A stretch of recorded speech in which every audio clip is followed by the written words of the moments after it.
অনেক অনেক দিন আগে এক দেশে ৩ ভাই থাকত। তারা ছিল বড় গরিব। কেবল একটা নাশপাতি গাছ ছাড়া নিজের বলতে তাদের আর কিচ্ছু ছিল না। তাই তারা ৩ ভাই মিলে পালা করে সেই নাশপাতি গাছটা পাহারা দিত। যেকোনো দুভাই বাড়ির বাইরে কোনো কাজে গেলে অন্যজন বাড়িতে থাকত, খেয়াল রাখত কেউ যেন গাছটার কোনো ক্ষতি করতে না পারে।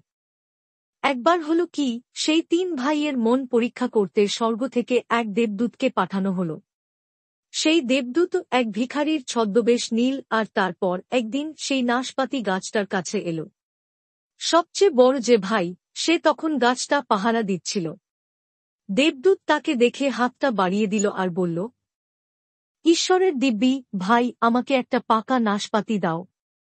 সবচেয়ে বড় ভাই তক্ষুনি তাকে একটা নাশপাতি দিল আর বলল, আমি তোমাকে এটা দিতে পারি, কারণ এটা আমার। কিন্তু অন্য কোনোটা দিতে পারবো না, কারণ ওগুলো আমার ভাইদের। দেবদূত বড়ভাইকে ধন্যবাদ দিয়ে চলে গেল। পরের দিন যখন মেজ ভাই পাহারায় ছিল, সেই সময় সেই একই ছদ্মবেশে দেবদূত আবার এল। আগের দিনে মতোই মেজ ভাইয়ের কাছে একটা পাকা নাশপাতি চাইল। মেজ ভাই বলল, এটা নাও। এটা আমার, আর তাই আমি এটা দিতে পারি। অন্যগুলোর একটাও আমি দিতে পারব না, কারণ ওগুলো আমার ভাইদের। দেবদূত মেজ ভাইকে ধন্যবাদ দিয়ে চলে গেল। তৃতীয় দিন ছোট ভাইয়ের সঙ্গেও দেবদূতের একই অভিজ্ঞতা হল। পরের দিন খুব সকাল সকাল দেবদূত এক সাধুর ছদ্মবেশে সেই ৩ ভাইয়ের বাড়িতে এল। তারা ৩ জনেই তখনও বাড়িতেই ছিল। দেবদূত বলল, বাছারা, আমার সঙ্গে এসো। একটা নাশপাতি গাছ পাহারা দেওয়ার চেয়ে ভালো কোনো কাজ আমি হয়তো তোমাদের খুঁজে দিতে পারব। একথা শুনে ৩ ভাইই রাজি হল, আর তারপর তারা সবাই মিলে একসঙ্গে বেরিয়ে পড়ল। কিছুক্ষণ হাঁটার পর তারা একটা চওড়া, গভীর নদীর তীরে এসে পৌঁছল। বড়ভাইকে ডেকে দেবদূত বলল, বাছা, আমি যদি তোমাকে কোনো বর দিতে চাই, তুমি কি চাইবে? বড়ভাই উত্তর দিল, এই পুরো জলটা যদি সুরা হয়ে যায় এবং তা আমার হয়, তাহলে আমি খুব খুশি হব। দেবদূত তার জাদুদণ্ডা তুলে ধরে শূন্যে একটা ক্রস চিহ্ন আঁকল। আরে, পুরো জলটাই তো উৎকৃষ্ট আঙুর পেশাই কল থেকে তৈরি সুরা হয়ে গেছে। কোথা থেকে বেশ কিছু পিপেও এসে গেল। লোকেরা সেই সব পিপেতে সুরা ভরতে লাগল আর চালান করতে লাগল। এভাবে একটা বিশাল শিল্প গড়ে উঠল, কারখানা, গুদাম, সুরাভর্তি পিপে টেনে নিয়ে যাওয়ার জন্য গাড়ি। লোকজন ব্যস্ত সমস্ত হয়ে এদিক ওদিক ছুটোছুটি করতে লাগল। বড়ভাইকে তারা সমীহ করে মালিক বলে ডাকতে লাগল। দেবদূত বলল, তোমার বর তুমি পেয়ে গেছ। দেখো, ঈশ্বরের গরিব সন্তানকে তুমি ভোলনি, আর তাই আজ নিজে বড়লোক হয়েছ। বিদায়। তারপর তারা বড়ভাইকে ছেড়ে রেখে এগিয়ে যেতে লাগল। একসময় তারা একটা বিশাল মাঠের ধারে এসে পৌঁছল। সেখানে তখন এক ঝাঁক পায়রাকে খাবার দেওয়া হয়েছিল। মেজ ভাইকে ডেকে দেবদূত বলল, বাছা, আমি যদি তোমাকে কোনো বর দিতে চাই, তুমি কি চাইবে? মেজ ভাই উত্তর দিল, যদি এই মাঠের পায়রাগুলো সব ভেড়া হয়ে যায় এবং তা আমার হয়, তাহলে আমি খুব খুশি হব। দেবদূত তার জাদুদণ্ডা তুলে ধরে শূন্যে একটা ক্রস চিহ্ন আঁকল। আরে, পুরো মাঠটা ভেড়ায় ভরে গেছে যে! ঘরবাড়ি, খাটাল সব গজিয়ে উঠল। সেখানে অনেক পুরুষ ও মহিলাদেরও দেখা গেল। কেউ কেউ ভেড়ার দুধ দুইতে লাগল, কেউ আবার সেই দুধ থেকে ছানা তৈরি করে তাই দিয়ে আবার চিজ বানাতে লাগল। একটা জায়গায় পুরুষরা বাজারে বিক্রি করতে নিয়ে যাওয়ার জন্য ভেড়ার মাংস কেটেকুটে ঠিক করতে লাগল। আর এক কোণে একটা দল ভেড়ার লোম ছাড়াতে শুরু করল। আর তারা প্রত্যেকেই যেতে আসতে মেজ ভাইকে মালিক বলে ডাকতে লাগল। দেবদূত বলল, তোমার বর তুমি পেয়ে গেছ। এখানেই থাকো আর ধনসম্পত্তি উপভোগ করো। দেখো, ঈশ্বরের গরিব সন্তানকে তুমি ভোলনি। এরপর সে আর ছোট ভাই একসঙ্গে যেতে লাগল। দেবদূত বলল, বাছা, এবার তুমিও একটা বর চাও। আমি কেবল একটাই জিনিস চাই, প্রভু। আমি ঈশ্বরের কাছে প্রার্থনা করি তিনি যেন আমায় একজন সত্যিকারের ধার্মিক স্ত্রী দেন। এটাই আমার একমাত্র ইচ্ছে। দেবদূত চেঁচিয়ে উঠল, একজন সত্যিকারের ধার্মিক স্ত্রী? বাছা আমার, তুমি সবচেয়ে কঠিন একটা জিনিস চেয়েছ। কেন জান? সারা দুনিয়ায় মাত্র 3 জন সত্যিকারের ধার্মিক মহিলা আছেন। তাদের দুজনের ইতিমধ্যেই বিয়ে হয়ে গেছে, আর তৃতীয়জন একজন রাজকুমারী। ঠিক এই মুহূর্তেই তার জন্য 2 জন রাজাকে নির্বাচন করা হয়েছে। যাই হোক, তোমার ভাইয়েরা তাদের বর পেয়ে গেছে, তুমিও অবশ্যই তোমারটা পাবে। চলো এক্ষুনি ওই ধার্মিক রাজকুমারীর বাবার কাছে যাই আর তোমার দাবিটা জানাই। তাই তক্ষুনি তারা শ্রান্ত, ক্লান্ত, বিধ্বস্ত অবস্থায় সেই শহরে গিয়ে হাজির হল যেখানে রাজকুমারী থাকত। রাজা তো সব কথা শুনে অবাক।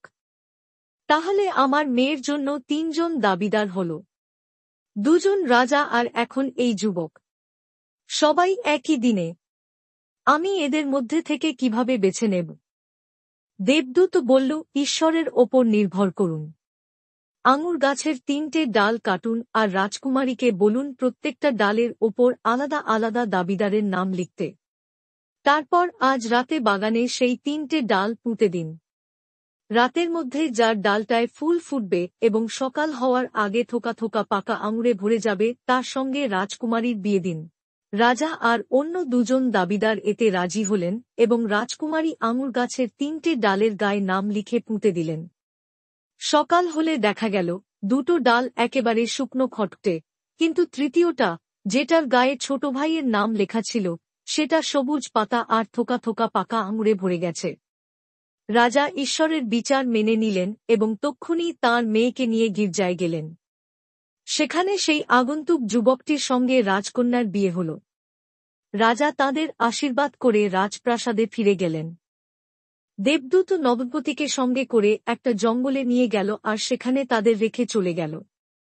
এরপর প্রায় 1 বছর কেটে গেছে। 3 ভাই কিরকম আছে, কেমনভাবে দিন কাটাচ্ছে তা দেখার জন্য দেবদূতকে আবার পৃথিবীতে পাঠানো হল। এক বুড়ো ভিখারির ছদ্মবেশে দেবদূত প্রথমে বড় ভাইয়ের কাছে গেল। সে তখন তার আঙুর পেশাই কল নিয়ে কাজে ব্যস্ত। দেবদূত এক পেয়ালা সুরা ভিক্ষা চাইল। যা যা, দূর হয়ে যা এখান থেকে, বুড়ো ভিখিরি কোথাকার, বড় ভাই রেগে চিৎকার করে উঠল।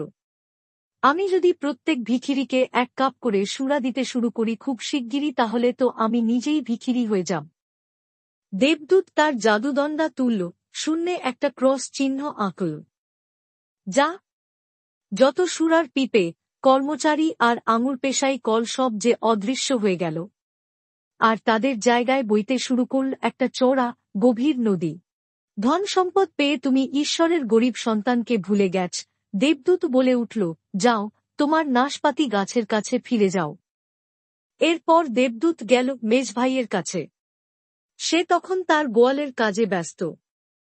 দেবদূত বলল, ভায়া, ঈশ্বরের দিব্যি, আমাকে 1 টুকরো চিজ দাও। 1 টুকরো চিজ? অকম্মার ঢেকি, মেজ ভাই চিৎকার করে উঠল। দূর হয়ে যা শিগগির, না হলে এক্ষুনি কুকুর লেলিয়ে দেব। দেবদূত তার জাদুদণ্ডা তুলল, শূন্যে একটা ক্রস চিহ্ন আঁকল। যা, ভেড়া, গোয়াল, ব্যস্ত সমস্ত কর্মচারীরা কোথায় অদৃশ্য হয়ে গেল। কেবল মেজ ভাই একা একটা মাঠের মধ্যে দাঁড়িয়ে আছে, চারপাশে পায়রার ঝাঁক খাবার খাচ্ছে। ধন সম্পদ পেয়ে তুমি ঈশ্বরের গরিব সন্তানকে ভুলে গেছ, দেবদূত বলে উঠল। যাও, তোমার নাশপাতি গাছের কাছে ফিরে যাও। এরপর দেবদূত বনের মধ্যে সেই জায়গাটায় গেল যেখানে সে ছোট ভাই আর তার স্ত্রীকে রেখে চলে গিয়েছিল। সে দেখল তারা দারিদ্র্যের মধ্যে খুব কষ্ট করে দিন কাটাচ্ছে। তারা একটা ছোট্ট, দীর্ণ কুঁড়ে ঘরে বাস করছে। ঈশ্বর তোমাদের সঙ্গে আছেন, বুড়ো ভিখিরির ছদ্মবেশে থাকা দেবদূত বলল। ভগবানের দিব্যি বলছি, আজকের রাতটা আমাকে থাকতে দাও আর একটু কিছু খেতে দাও। আমরা নিজেরাই গরিব, ছোট ভাই বলল, কিন্তু এসো, আমাদের যেটুকু আছে সেটুকুই আমরা সকলে মিলে উপভোগ করি। তারা আগুনের ধারে সবচেয়ে আরামদায়ক একটা জায়গায় বুড়ো ভিখিরির বিশ্রামের ব্যবস্থা করল। ছোট ভাইয়ের স্ত্রী 3টে পাত্রে খাবারের আয়োজন করল। তারা এতটাই গরিব ছিল যে উনুনে যে রুটিটা সেঁকা হচ্ছিল সেটা কোলে পেশাই করে আনা আটা বা ময়দার নয়, সেটা বিভিন্ন গাছের ছাল গুঁড়ো করে বানানো রুটি। হায় রে, স্ত্রী নিজের মনেই বিড়বিড় করে বলে উঠল, আমার খুব লজ্জা করছে, অতিথিকে দেওয়ার মতো আমাদের কোনো ভালো রুটি নেই। কিন্তু তারপরে যেটা হলো সেটা সে ভাবতেই পারেনি। একবার ভাবো তো, যখন উনুনটা খুলে রুটি বের করতে গিয়ে সে দেখল যে সেটা গমের রুটি হয়ে গেছে, তখন সে কি অবাকই না হল। ঈশ্বর মঙ্গলময়, সে চেঁচিয়ে বলে উঠল।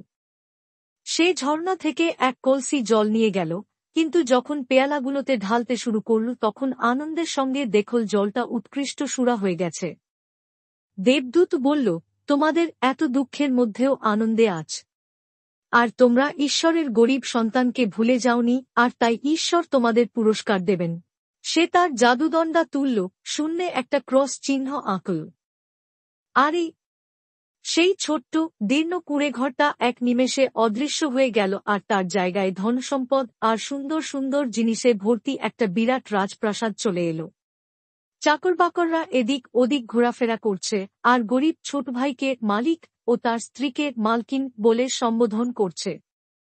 বুড়ো ভিখিরি উঠে দাঁড়াল এবং চলে যেতে যেতে সেই দম্পতিকে এই বলে আশীর্বাদ করে গেল, ঈশ্বর তোমাদের এই ধনসম্পদগুলো দিয়েছেন। এগুলো তোমরা ততদিনই উপভোগ করতে পারবে যতদিন তোমরা আরও অন্যদের সঙ্গে এগুলো ভাগ করে নেবে। তারা দেবদূতের ওই কথাগুলো অবশ্যই মনে রেখেছিল, কারণ তারা বাকি জীবনটা সুখে স্বাচ্ছন্দ্যেই কাটিয়েছিল।